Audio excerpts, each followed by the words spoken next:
বিসমিল্লাহির রহমানির রহিম। প্রিয় শিক্ষার্থীরা, তোমরা সবাই কেমন আছো? আমরা আজকে তরঙ্গের বৈশিষ্ট্যগুলো নিয়ে আলোচনা করব। প্রথম ভিডিওতে তোমরা দেখেছো তরঙ্গের সংজ্ঞা এবং তার কঠিন কঠিন টার্মগুলো ব্যাখ্যা করার চেষ্টা করেছি। আশা করি সবাই বুঝতে পেরেছো। তরঙ্গের বৈশিষ্ট্যগুলো শেখার ক্ষেত্রে একটা মজার ব্যাপার হলো যে আমরা তরঙ্গের সংজ্ঞাতে কিন্তু অনেকগুলো বৈশিষ্ট্য জেনে গিয়েছি। কেমন? তো তরঙ্গের বৈশিষ্ট্যগুলো আমাদের অলরেডি অনেকগুলো শেখা হয়ে গেছে, বাড়তি আর কয়েকটি আমাদের শিখে নিতে হবে। তবে এখানে অনেক কিছু বোঝার রয়েছে। আমরা চেষ্টা করব যে তরঙ্গের যতগুলো বৈশিষ্ট্য রয়েছে আমরা খুব ভালোভাবে বোঝার চেষ্টা করব। আচ্ছা, ঠিক আছে, তাহলে আমরা কি করব, এখন তরঙ্গের বৈশিষ্ট্যগুলো নিয়ে ডিসকাস করব। ওকে, তো তরঙ্গের বৈশিষ্ট্যগুলোর মধ্যে বেশ কয়েকটা বৈশিষ্ট্যের মধ্যে প্রথমে আমি দেখতে পাচ্ছি যে তরঙ্গ সঞ্চালনের জন্য, অর্থাৎ যান্ত্রিক তরঙ্গ সঞ্চালনের জন্য, যান্ত্রিক তরঙ্গ কি সেটা আমি তো বলে দিয়েছি, যেগুলো স্থিতিস্থাপক মাধ্যমে যে সকল তরঙ্গগুলো তৈরি হতে পারে সেগুলোই হচ্ছে যান্ত্রিক তরঙ্গ। সো যান্ত্রিক তরঙ্গগুলো অর্থাৎ আলোক তরঙ্গ হোক, শব্দ তরঙ্গ হোক, পানির তরঙ্গ হোক, এই সকল তরঙ্গ যখন তৈরি হতে হবে বা সঞ্চালনের জন্য আমাদের মাধ্যমের প্রয়োজন পড়বে। একটা মাধ্যমের প্রয়োজন। সেই মাধ্যমটা কি? স্থিতিস্থাপক মাধ্যম। তো স্থিতিস্থাপক মাধ্যম সেটা পানি মাধ্যম হতে পারে, বায়ু মাধ্যম হতে পারে, তাই না? এটা আমরা প্রথম সংজ্ঞার মধ্যে আলোচনা করে নিয়েছি, এটা দেখে নিবে, বা প্রথম ভিডিওটা আমরা দেখবে। তারপরে হচ্ছে কণাগুলো স্থায়ীভাবে স্থানান্তরিত হয় না, এটা নিয়ে অনেক কিছু বলেছি, শেষ প্রথম ভিডিওটা দেখবে। তরঙ্গ এক স্থান হতে অন্য স্থানে শক্তি সঞ্চালিত করে, এটা নিয়েও আমাদের অনেক কথা বলা হয়ে গিয়েছে। এইবার দেখা যাক যে তরঙ্গের বেগ মাধ্যমের প্রকৃতির উপর নির্ভর করে। হ্যাঁ, এটা নিয়ে আমি এখন কিছু কথা বলবো। তরঙ্গের বেগ মাধ্যমের প্রকৃতির উপর নির্ভর করে। দেখো এখানে এই জিনিসটা, প্রকৃতি জিনিসটা কি বোঝানো হয়েছে এটা আমরা একটু যদি খেয়াল করি। প্রকৃতি বলতে বোঝানো হয়ে গিয়েছে যে প্রকৃতিটা বলতে বোঝায় যে এটা কোন মাধ্যম, সেটা কি কঠিন মাধ্যম নাকি তরল মাধ্যম নাকি সেটা পানির মাধ্যম। এই যে মাধ্যমগুলোকে বলা হচ্ছে প্রকৃতি। ঠিক আছে, আচ্ছা আমি আরেকটু ব্যাখ্যা করি। যেমন দেখো, মাধ্যমের প্রকৃতিটা যদি সেটা কঠিন মাধ্যম, যেমন লোহা, এই লোহার মাধ্যমে শব্দের বেগ দেখা গিয়েছে 5130 মিটার/সেকেন্ড, অনেক বেশি। মানে এটা দ্বারা কি বুঝলাম? বুঝলাম যে প্রতি সেকেন্ডে লোহাকে যদি শব্দ করো, তাহলে প্রতি সেকেন্ডে শব্দের বেগটা 5130 মিটার যায়। ঠিক আছে, আমি এটার একটা এক্সপেরিমেন্ট বলতে পারি। সেটা হলো যে এটা অনেকে ছোটবেলায় হয়তো বা করেছে। সেটা হচ্ছে যে যখন ট্রেন লাইন, এই লাইনের মধ্যে দূরে যখন আহ, অনেক দূরে, যখন প্রায় কয়েক কিলোমিটার, এক এক 2 কিলোমিটার দূরেও যখন ট্রেনটা থাকে, দেখা যাচ্ছে যে তুমি যখন ট্রেনের দিকে তাকিয়ে থাকো কোনো শব্দ শুনতে পাচ্ছ না, কিন্তু তোমার কান যদি রেল লাইনের মধ্যে রাখো, একটু স্পর্শ করো তোমার কানটা রেলের মধ্যে, তাহলে তুমি দেখবা যে শব্দ শুনতে পাচ্ছ। তার মানে কি? লোহার মধ্যে দিয়ে সেই কয়েক কিলোমিটার দূরে অবস্থানরত ট্রেনের শব্দটা লোহার মধ্যে দিয়ে চলে আসছে। কিন্তু তুমি আবার দাঁড়িয়ে যাও, তুমি দেখবার শুধু ট্রেনটা দেখতে পাচ্ছ কিন্তু শব্দ শুনতে পাচ্ছ না। এই এক্সপেরিমেন্টটা যারা করেছে তারা খুব ইজিলি বুঝতে পারবে। তো আচ্ছা, যাই হোক, এবার তরলের মধ্যে দেখা যায় যে তরলের মধ্যে শব্দের বেগটা 1439 মিটার/সেকেন্ড, অর্থাৎ প্রতি সেকেন্ডে 1439 মিটার পর্যন্ত যেতে পারে। এটা আবার কেমন কথা? তরলে শব্দের বেগ এত বেশি কিভাবে হতে পারে? হ্যাঁ, হয়। আহ, একটা ইনফরমেশন দিতে চাই। নিশ্চয়ই সমুদ্রের মধ্যে নীল তিমির প্রাণীটা রয়েছে। নীল তিমির কথা তোমরা সবাই জানো। তো ইনফরমেশনটা হলো যে নীল তিমি একটা নীল তিমি আরেকটা নীল তিমির সাথে কিন্তু কয়েক কিলোমিটার পর্যন্ত দূরে থেকেও অবস্থান করতে পারে।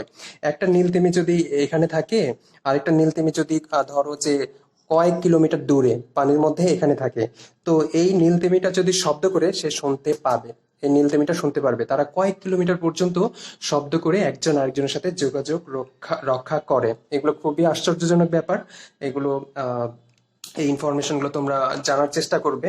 তারপরে বাতাসের মধ্যে, যেটা খুবই সিম্পল, আমরা এই যে আমি কথা বলতেছি, আমার কথাটা যদি যারা শুনবে, যখন আমি ক্লাস নেই আমার কথাগুলো যেমন তোমরা শোনো, তো যখন আমি কথা বলি সেটা তোমাদের কাছে কেমন বেগ নিয়ে পৌঁছায়, সেটা হচ্ছে যে 330 মিটার/সেকেন্ড বেগে তোমাদের কাছে পৌঁছায়।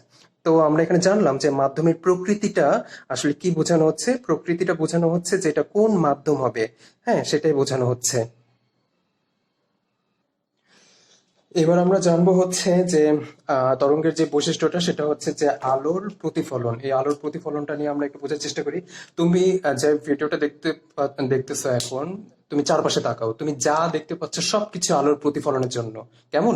সো এটা খুবই সুন্দর একটা উদাহরণ হতে পারে যে আমি যা দেখতে পাচ্ছি সব আলোক তরঙ্গের প্রতিফলনের জন্য কিন্তু আমি চারপাশে সবকিছু দেখতে পাচ্ছি। আচ্ছা ঠিক আছে, শুধু আলোর তরঙ্গ নিয়ে কেন উদাহরণটা দেওয়া হলো প্রতিফলনের? শব্দ তরঙ্গেরও প্রতিফলন হয়ে থাকে। কি শব্দের তরঙ্গেরও যদি প্রতিফলন হয়ে থাকে সেটা কেমন? হ্যাঁ, এটাকে শব্দের প্রতিফলন, এটাকে ফিজিক্সের ভাষায় প্রতিধ্বনি বলা হয়। কেমন? এটা উদাহরণ একটা দিয়ে দিই যে শব্দ তরঙ্গের প্রতিফলন, যেটাকে আমরা প্রতিধ্বনি বলা হয় বা বলি, সেটা কিভাবে হয়? তুমি একটা নির্জন প্লেসে বদ্ধ, মনে করো চারপাশে ওয়াল রয়েছে, হ্যাঁ, এমন একটা জায়গায় তুমি যদি জোরে একটা শব্দ করো, সাপোজ কারোর নাম নাও, দেখবা যে সে নামটাই রিপিট তুমি শুনতে পাবে। আরো ভালো এক্সাম্পল দিতে দেই, যেমন একটা নির্জন পাহাড়, চারপাশে যদি উঁচু উঁচু পাহাড় থাকে, তাহলে সেই নির্জন পাহাড়ে তুমি যদি জোরে শব্দ করো, তাহলে দেখবে তুমি যেই শব্দটা করেছো সেটারই রিপিট বা প্রতিধ্বনি হিসাবে সেই সাউন্ডটাই তুমি শুনবে। কেমন? এর দ্বারা আমরা বুঝতে পারি যে আমি এক্সপেরিমেন্টটা করেছি বিধায় আমি খুব আনন্দিত এই ইনফরমেশনটা দেখে, শব্দের প্রতিধ্বনি। আমি এই এক্সপেরিমেন্টটা করেছি, তোমরাও কখনো সুযোগ পেলে এক্সপেরিমেন্টটা করবে যে শব্দের প্রতিধ্বনি হয়ে থাকে। কেমন? ওকে, প্রতিফলনটা আমাদের হয়ে গেল। এবার প্রতিসরণ নিয়ে আলোচনা করি। হ্যাঁ, প্রতিসরণ নিয়ে আমরা আলোচনা করব এখন যে আলোক তরঙ্গেরও প্রতিসরণ হয়ে থাকে, আবার শব্দ তরঙ্গেরও প্রতিসরণ হয়ে থাকে। এগুলো আমরা এখন বুঝবো। প্রতিসরণ জিনিসটা কি সেটা এখন আমি দেখাচ্ছি। আচ্ছা, তো প্রথমে সামনে আমি হাজির করলাম, এটা একটা গ্লাস হাজির করলাম। সবাই দেখতে পাচ্ছ নিশ্চয়ই যে একটা গ্লাস। এই গ্লাসের মধ্যে আলোক তরঙ্গের প্রতিসরণটা কিভাবে হয়ে থাকে এটা খুব স্পষ্ট বোঝা যাচ্ছে। কিভাবে? যে এর আশেপাশে, এই যে আশেপাশে যা আছে সবকিছুই হচ্ছে বায়ু মাধ্যম, কিন্তু এই কাঁচটা হচ্ছে, এটা একটা কাঁচ মাধ্যম। তো আমি এই কলমটা যদি, আমি এই গ্লাসের ভিতরে রেখে দেই, তাহলে আমি একটু উল্টে দিলাম, এই যে কাঁচ মাধ্যম, আমি কি কলমটা দেখতে পাচ্ছি? অবশ্যই দেখতে পাচ্ছি। তার মানে কি হলো, আলোক তরঙ্গ এই কাঁচ মাধ্যম ভেদ করে বা প্রতিসরিত হয়ে ভিতরে চলে যাচ্ছে, বিধায় কিন্তু আমি এই যে কলমটা দেখতে পাচ্ছি। ঠিক আছে? আচ্ছা, আরেকটু উদাহরণ দিই, একটা উদাহরণ দিয়ে হবে না। এবার আমি হাজির করব হচ্ছে যে এই নিলাম গ্লাস, এবার পানি ঢালবো। কেমন? আচ্ছা, পানি ঢাললে কি দেখা যায় যে মাধ্যমটা জাস্ট আমি একটু চেঞ্জ করে দিলাম। কেমন? এখানে কিন্তু পানি রয়েছে, দেখতে পাচ্ছ পানি রয়েছে। এবার এটা পানি মাধ্যম, দেখো চারপাশে বায়ু মাধ্যম, তারপরে হচ্ছে এটা হচ্ছে পানি মাধ্যম। যদি আমি এদিক থেকে দেখি তাহলে কাঁচ, তারপরে পানি। আর যদি উপর থেকে দেখি তাহলে শুধুমাত্র পানি মাধ্যম। এই পানি মাধ্যমের মধ্যেও আহ তরঙ্গ প্রতিসরিত হতে পারে কিনা দেখা যাক। আমি এটার মধ্যে একটা মাছ ছেড়ে দিলে এখন খুব ভালো হতো। ছোট মাছ পাবো কোথায় এখন? আচ্ছা, যে কোনো একটা বস্তু ফেলে দেয়, এটাই মাছ। কেমন? ফেলে দিলাম, এটাই হচ্ছে আমাদের মাছ। লাল মাছ তো জীবনে দেখি, এত লাল মাছ। আচ্ছা যাই হোক, তো এই যে পানির মধ্যে ছেড়ে দিলাম, এখন মাছটা কি দেখা যাচ্ছে? হ্যাঁ, অবশ্যই দেখা যাচ্ছে। তো মাছটা কেন দেখা যাচ্ছে? আলোক রশ্মি এই পানি মাধ্যম ভেদ করে বা প্রতিসরিত হয়ে ভিতরে চলে গিয়েছে, সেই মাছের উপর পড়ছে, বিধায় আমরা মাছটা দেখতে পাচ্ছি। বোঝা গেল যে আলোক তরঙ্গের, এটা হচ্ছে আলোক তরঙ্গের প্রতিসরণ। আচ্ছা, এখন আমি তোমাদেরকে বলতে চাই যে শব্দ তরঙ্গেরও কিন্তু প্রতিসরণ হয়ে থাকে। কিভাবে সেটা? আচ্ছা, একটু খেয়াল করে দেখো। কেন এটার আবার বলার কি আছে? তুমি ভাই সব আপনারা অমুক মার্কায় ভোট দিবেন, তমুক মার্কায় ভোট দিবেন, আমার এই হারায় গেছে, সেই হারায় গেছে, কত বিজ্ঞপ্তি, কত কিছু ঘোষণা দেয়। এগুলো তো তুমি বাসায় থেকেও কি শুনতে পাও না? মাঝে মাঝে সাউন্ড যায় না? কখনো দেখা যাচ্ছে তুমি পড়াশোনায় বসে আছো কিংবা বাসায় বসে আছো, বাইরে থেকে মাইকের আওয়াজ কি তোমার ঘরে পৌঁছাচ্ছে না? হ্যাঁ, এটা কিভাবে পৌঁছাচ্ছে? দেখো, তোমার বাসায় কিন্তু, তুমি যে বাসাটার রুমটার মধ্যে রয়েছে সেটার মধ্যে কিন্তু গ্লাস লাগানো রয়েছে, থাই গ্লাস লাগানো রয়েছে। তারপরও কেন শব্দটা তুমি শুনতে পাচ্ছ? তার কারণ হচ্ছে সেই থাই গ্লাস, শব্দ তরঙ্গটা থাই গ্লাস ভেদ করে প্রতিসরিত হয়ে তোমার রুমে পৌঁছাচ্ছে, বিধায় তুমি শব্দটা শুনতে পাচ্ছ। তো এটা থেকে রেহাই পাওয়ার জন্যও অনেকে আবার শুনতে পাবে না, অনেকে আবার তুমি তোমার রুম থেকে শুনতে পাবে না। সেটা কি কারণে? সেটা হচ্ছে যে তোমার রুমের যে থাই গ্লাস গুলো দেওয়া হয় সেটা হচ্ছে সাউন্ড প্রুফ। অনেক সময় তুমি দেখবে যে যখন তুমি গাড়ির ভিতরে থাকবে, প্রাইভেট কারের ভিতরে থাকবে, তখন বাইরে থেকে তোমাকে কেউ ডাক দিলে তুমি শুনবে না। তার কারণটা কি? ওই প্রাইভেট কারের যে গ্লাসগুলো সেগুলো সাউন্ড প্রুফ গ্লাস। কেমন? তো এটা গ্লাসের উপর ডিপেন্ড করবে। যদি গ্লাসটা অনেক ভালো মানের এবং সাউন্ড প্রুফ হয়ে থাকে তাহলে কিন্তু শব্দ তরঙ্গটা সেটাকে ভেদ করতে পারবে না, সেই জায়গায় কিন্তু প্রতিসরিত হতে পারবে না।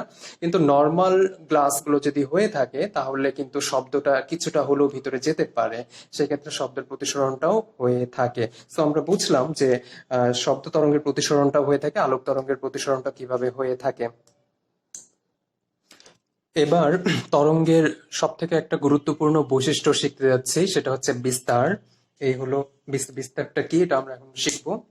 আচ্ছা, বিস্তার হলো, আগে একটু দেখো বিস্তারের ডেফিনিশন, সংজ্ঞাটা কি দেওয়া আছে একটু দেখে নেই। কম্পিত কণা যে কোনো একদিকে সর্বাধিক যে সরণ ঘটবে তাই হচ্ছে বিস্তার। অর্থাৎ কম্পিত কণাটা সর্বাধিক যে কোনো একদিকে তুমি কাউন্ট করবে, সর্বাধিক যে কোনো একদিকে যে দূরত্বটা যায় সর্বাধিক পরিমাণ, সেটাই হচ্ছে তার সরণ বা বিস্তার, সরি। আচ্ছা, তো দেখো যে আমি একটু বোঝানোর চেষ্টা করি। এই যে এখানে অনেকগুলো কণা দেওয়া রয়েছে, তাই না? কম্পিত কণা অনেকগুলো দেওয়া রয়েছে, আমি দুইটা কণা আবার টার্গেট করছি। তো সবগুলো কণাই যখন এভাবে কম্পিত হতে থাকবে, কম্পিত হতে থাকবে, কম্পিত হতে থাকবে, আমি দুটা কণার ক্ষেত্রে এখানে একটু দেখি। ধরো যে এই কণাটা যখন উপরে উঠতে উঠতে উঠতে সর্বাধিক পরিমাণ উপরে উঠে গেল, সরণ হলো, আর উপরে যাবে না, এখন নামা শুরু করবে, তাহলে ঠিক এখান থেকে, এটা হচ্ছে তার সাম্য অবস্থান, প্রথমে এখানে ছিল, এখান থেকে উঠতে উঠতে সর্বাধিক এই পর্যায়ে এখানে এসেছে। তাহলে এখান থেকে এই পর্যন্ত যে আমি সরণটা হলো, সেই সরণটাকে আমি বলবো হচ্ছে বিস্তার। কেমন? তাহলে কি দাঁড়ালো? এটা কিন্তু যে কোনো কণার ক্ষেত্রেই তুমি বিস্তারটা চিন্তা করতে পারো, কিন্তু তার সর্বোচ্চ কতটুকু পরিমাণ সে সরণ ঘটলো সেটা নিতে হবে তার সাম্য অবস্থান থেকে। প্রাথমিক এই অবস্থানটাকে বলা হয় সাম্য অবস্থান। এই সাম্য অবস্থান থেকে যতটুকু পরিমাণ সে উপরে উঠবে বা সরণ ঘটবে, সেই দূরত্বটা বা সরণটা নিতে হবে, সেটাই হয়ে যাবে বিস্তার। তাহলে কি দাঁড়ালো? আমি যখন এই কণাটাকে টার্গেট করলাম, দেখো যে এটা সর্বোচ্চ পরিমাণ উপরের দিকে উঠছে, এ উঠলো, এবার নামা শুরু করবে, জাস্ট এই সর্বোচ্চ পরিমাণ এই দূরত্বটাই হচ্ছে তার বিস্তার। কেমন? এটাই হচ্ছে তার বিস্তার। এতটুকু পরিমাণ আহ যে সরণ সেটাকে বলা হচ্ছে বিস্তার। তাহলে একটু আমি তরঙ্গটা যখন চিত্র অঙ্কন করি, এটা যদি এখানে থাকে, আবার এটা যদি এখানে থাকে, ঠিক এরকম তরঙ্গটা দেখা যায় না? এরকম তরঙ্গটা তো দেখা যায়, তাই না? তো দেখো এই কোণটা যখন এখানে উঠেছিল, এই পথটাকে বলা হচ্ছে বিস্তার। তো এখানে অনেকগুলো তরঙ্গ দেখতে পাচ্ছ, তুমি একটু খেয়াল করবা যে কোনো একটা তরঙ্গের ক্ষেত্রে আমরা এখানে বিস্তার নির্ণয় করব। কেমন? আচ্ছা, তো ধরে নিচ্ছি যে একটা জায়গায় আমরা থামাবো এটাকে সুবিধা মতো করে। তো খেয়াল করে দেখো যে সর্বোচ্চ পরিমাণ বিস্তারটা আমাকে দেখতে হবে। আর একটু একটু খেয়াল করি। আহ হ্যাঁ, আচ্ছা, ওকে। তো এই যে তরঙ্গটা দেখতে পাচ্ছ, এই তরঙ্গের ক্ষেত্রে দেখো যে আমি সর্বোচ্চ পরিমাণ কতটুকু সরে গিয়েছে। এখানে যে এই তরঙ্গটা দেখা যাচ্ছে, এটা প্রাথমিক সাম্য অবস্থান ছিল এখানে, সে সর্বোচ্চ পরিমাণ উচ্চতায় সর্বোচ্চ পরিমাণ সরণ ঘটছে। তাহলে ঠিক এই কণাটার ক্ষেত্রে, এই কণাটা কম্পিত কণাটার ক্ষেত্রে এইখান থেকে এই পর্যন্ত এই দূরত্বটাই হচ্ছে বিস্তার। কেমন? এভাবেই হচ্ছে আমরা বিস্তার নির্ণয় করে থাকি। আচ্ছা, তো বিস্তারটা দিয়ে হলোটা কি? বিস্তার দিয়ে কি করব? বিস্তার দিয়ে আসলে তরঙ্গের অনেক কিছু ব্যাখ্যা করা যায়। এর মধ্যে যেটা বোঝার জন্য সুবিধা হবে সেটা নিয়ে একটু আলোচনা করি। বিস্তারটা যে শিখলাম এটা আসলে কি হলো? আচ্ছা, যদি এখানে তুমি দাঁড়িয়ে উচ্চ কণ্ঠে আওয়াজ করো তাহলে ঘটনাটা কি ঘটে? তুমি যখন এখানে দাঁড়িয়ে উচ্চ কণ্ঠে আওয়াজ করবে তখন তোমার সামনের যেই কণাগুলো রয়েছে প্রচুর পরিমাণে শক্তি পাবে, কারণ তুমি জোরে শব্দ করেছো। হ্যাঁ, তখন প্রচুর পরিমাণে শক্তি অর্জন করবে। সেই শক্তিটা যদি বেশি পরিমাণে পায় তাহলে সে জোরে অনেক দূর পর্যন্ত কম্পিত হতে পারবে। কেমন? আচ্ছা, যদি আস্তে হয় তাহলে ধীরে, আর যদি অনেক বেশি শক্তি পায় তাহলে অনেক দূর পর্যন্ত তার বিস্তারটা ঘটবে। কেমন? আচ্ছা, সাপোজ তুমি এখানে দাঁড়িয়ে রয়েছো আর এইখানে যে তোমার বন্ধু দাঁড়িয়ে রয়েছে সে হচ্ছে সাকিব। এখন তুমি সাকিবকে সজোরে ডাকবে, ঠিক এরকম, কেউ ভয় পেও না, আমি জোরে এখন ডাকবো, সাকিব! এই যে জোরে ডাকলাম, এটা শব্দটা কেমন শুনতে পেলে? এখানে ঘটনাটা যা ঘটে সেটা হলো যে এই কণাটা হিউজ পরিমাণে এনার্জি পায় বিধায় অনেক দূর পর্যন্ত তার স্মরণটা হয়, অর্থাৎ বিস্তারটা অনেক দূর পর্যন্ত হয়। কেমন? অনেক দূর পর্যন্ত এই বিস্তারের মানটা অনেক বেশি পাওয়া যায় বিধায় তরঙ্গটাও কি হয়, ধরো এই কণাটা এখানে পৌঁছায় গেল, অর্থাৎ আমি বিস্তারটা অনেক বেশি নিব। আমি বোঝার সুবিধার্থে ঠিক ভেবে নিচ্ছি যে সর্বোচ্চ পরিমাণে এই তরঙ্গটা এখানে, এই পাশের তরঙ্গটা এখানে, আর এখানে যে তরঙ্গটা সর্বাধিক এতটুকু পর্যন্ত আসে। আমি কিন্তু একটা কথা বলে নেই, এটাও কিন্তু এই পর্যন্ত উঠবে। আমি বলতে চাচ্ছি যে এখানকার তরঙ্গটা যখন এই জায়গায় পৌঁছালো, তখন তার পাশের কণাটা হয়তোবা এখানে ছিল আর এটা এখানে ছিল। তার মানে এই না যে এইগুলো এখান থেকে নেমে যাবে, নো নো, সবগুলোর বিস্তারই কিন্তু অনেক দূর, সমপরিমাণ উপরে উঠবে। কেমন? এটাও কিন্তু এই পর্যন্ত উঠবে, উঠে আবার নামা শুরু করবে। তো এটা হয়তোবা নেমে এখানে আসছে, এটা এখানে আসছে, আর এখানকার কণাটা সর্বোচ্চ এই পর্যন্ত উঠলো। আমি এই সিনারিটা কিন্তু চিন্তা করছি। তার পার্শ্ববর্তী কণাটা কিন্তু দেখো ওই যে এই পর্যন্ত উঠে আবার নেমেও যাওয়া শুরু করছে। তার পার্শ্ববর্তী কণাটাও কিন্তু দেখো যে ও সর্বোচ্চ এই পর্যন্ত উঠে আবার নেমে এই জায়গায় চলে আসছে। আমি এই ধরনের একটা সিনারি চিন্তা করছি। কেমন? তো এইভাবে যখন বিস্তারটা সর্বোচ্চ হবে, দেখো তরঙ্গটা কিন্তু অনেক এরকম হবে। তো সে কিন্তু জোরেই শুনতে পাবে। তুমি যে তাকে অনেক জোরে ডাক দিলে, সে সাকিব অনেক শুনতে পাবে যে তুমি তাকে ডাক দিয়েছো এবং অনেক জোরে ডাক দিয়েছো, সে সেটাই বুঝতে পারবে। তো এখন কথা হলো যে হ্যাঁ, জোরে শব্দ করলো, এবার যদি সে তোমাকে আস্তে ডাক দেয় তাহলে তো বিপদ। কি ঘটে আস্তে ডাক দিলে? আমি এবার উচ্চ কণ্ঠের জায়গায় আমি এখানে ধীর কণ্ঠে লিখে ফেলছি যে তুমি ধীরে ধীরে শব্দ করলে। কেমন? তুমি যখন ধীরে শব্দ করবে, এবার দেখো তুমি ঠিক কিভাবে সাকিবকে ডাক দিচ্ছ, আমি দেখাচ্ছি। সাকিব, এই যে তুমি কিভাবে ডাকলে, এত আস্তে ডাকলে যে শোনাই মুশকিল হয়ে গেল। তার মানে কি, এই কণাটা এবার কম পরিমাণ শক্তি পেয়েছে। কম পরিমাণ শক্তি পেলে কি হবে, সে কম্পিত হবে খুব কম। তার মানে হচ্ছে যে কণাটা এক বিস্তারটা অনেক কম হবে, গিয়েই আবার চলে আসবে। কেমন? তো এইভাবে প্রত্যেকটা কণার বিস্তার কম হবে, তখন তরঙ্গটা হয়তো বা এরকম হবে, এরকম। অর্থাৎ সে অনেক ধীরে শব্দটা শুনবে। আবার কখনো কখনো দেখা যাবে যে তরঙ্গটা যদি তার কাছ পর্যন্ত না পৌঁছায়, তাহলে সে তো শুনবেই না। অনেক সময় তুমি দেখতে পাচ্ছ যে তুমি হয়তোবা তোমার বন্ধুকে ডাকছো কিন্তু সে শুনতে পাচ্ছে না, তখন ঘটনাটা ঠিক এইরকম ঘটে। আরো কিছু ঘটনা ঘটে, সারাউন্ডিং নয়েজও আছে। তুমি একই পরিমাণ সাউন্ড দিনের বেলা দিবা, দেখবা শুনতে পাচ্ছে না। ওই সাউন্ডটা দিয়ে যদি রাতের বেলা ডাকো তাহলে ঠিকই শুনতে পাবে। তার কারণটা হলো রাতে চারপাশের নয়েজটা কম থাকে আর দিনের বেলা নয়েজ অনেক বেশি থাকে। এর জন্য এই ঘটনাগুলো এরকম হয়। তবে সারমর্ম হচ্ছে যে বিস্তার যদি বেশি হয় তাহলে শব্দের বিস্তার বেশি হলে শব্দের তীব্রতাটা অনেক বেশি হয়, বিধায় শব্দটাও বেশি শুনতে পারি। অনেকটা দেখা গেছে ঠিক এইরকম যে আহ যে শক্তিটা এখানে পাওয়া যায় সেটা হচ্ছে তোমার বিস্তারের বর্গের সমানুপাতিক হয়। কেমন?